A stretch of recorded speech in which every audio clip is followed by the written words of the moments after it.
खिपरो मां अवां खे ख़बर ॾींदा हलूं त खिपरो जे सांगड़ रोड ते क़ाइम मकराणी पाड़े जे रवासिन जो बरसाती पाणी नेकाल न थियण करे सांगड़ रोड ते मकराणी पाड़े जे रवासिन पारां रोड ब्लॉक करे टायरनि खे बाहियूं ॾेई सख़्तु एहतिजाजी मुज़ाहिरो कयो वियो आहे। इन मौक़े ते रवासिन मीडिया सां ॻाल्हाईंदे चयो त असांजा घर पाणी में ॿुॾी विया आहिनि, कंहिं बि इन मुश्किल जी घड़ी में सार न लधी आहे। पाणी घरनि में दाख़िल थियण सबबि असीं इलाइक़े वासी सख़्तु परेशान आहियूं। इन मौक़े ते एहतिजाज कंदड़ मीडिया सां ॻाल्हाईंदे चयो आहे त असां मजबूर थी सांगड़ रोड ते निकितासीं। असांजा ॿार बच्चा सभु ॿुॾा पिया आहिनि। पूरो कादरबश बलोच कॉलोनी, स्कूल कॉलोनी, मुकाम जुमशा बाबा, तंहिंखां पोइ मलाह कॉलोनी, सॼो पाणी हिकु आहे। असां पाण परेशान थिया आहियूं। असांखे पाड़े वारा वधीक परेशान करनि पिया। परे पासे वारा गुंदियूं खोले एॾा पाणी असां ॾे छॾनि पिया। अॼु असांखे रिपोर्ट मिलियो त मलूक वारा हुन रोड जे परे पासे वारो पाणी बि असां ॾे छॾनि पिया, मेन रोड खे सुराख करनि पिया।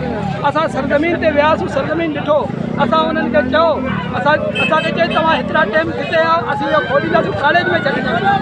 कॉलेज में पाणी कोन। खान पठान, अहमद खान पठान मूं वटि आया वाउंट ॾे, मूं हुननि खे वाउंट कोन ॾिनुमि। हाणे जीअं बारिश हलियो आहे हू त लोली टोड़े असांजे पाड़े में मोकिलिया आहिनि। कब्रिस्तान ॿुॾी वियो आहे। दुश्मनी इंसाननि सां थिए थो। पाणी ॿारनि जे घरनि में माण्हुनि जो, ग़रीब ई सॼा पाड़े वारा मज़दूर आहिनि, उन्हनि खे इहो पाड़े जो शर्म कोन्हे।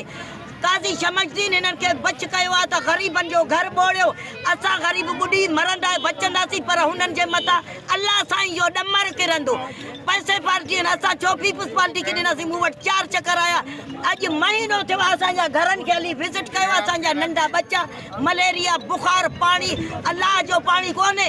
मोहम्मद खान पठान जो पाणी आहे, अहमद खान जो पाणी आहे, मलूक हिंगोरे जो पाणी आहे। पाड़े में बिठा आहियूं, हिते रोड ब्लॉक करे बीठा आहियूं। असांजो हिते आहे जेको पाणी जेको छॾियो आहे हिननि तक़रीबन पठान जेका आहिनि हिते सईद खान पठान जा माण्हू आहिनि, अहमद खान पठान जेको आहे तक़रीबन महीनो थियो आहे पाणी असांजो माना घोट में छॾे पियो। जेको कॉलेज जो जेको आहे मेन जेको रोड वञे थो हिन जो एॾा सुराख करे पाणी पियो छॾे।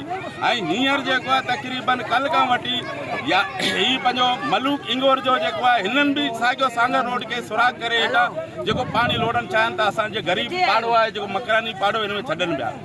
असांखे ॿियो कुझु कोन्हे। असांखे पाणी कढे ॾियो। हिननि ते NCAPR थी वञे, हिननि ॿई धुरियुनि ते जेको असांखे बोड़नि चाहिनि था, हीअ असांजे सियासी बुनियाद ते असांजो पाड़े खे बोड़नि चाहिनि था। छाजे करे असां पीपल्स पार्टी खे वोट ॾिनो आहे, पाड़े वारनि वोट ॾिनो आहे, कटरायो आहे, हिन जे करे असांखे बोड़नि पिया, ॿियो कुझु कोन्हे।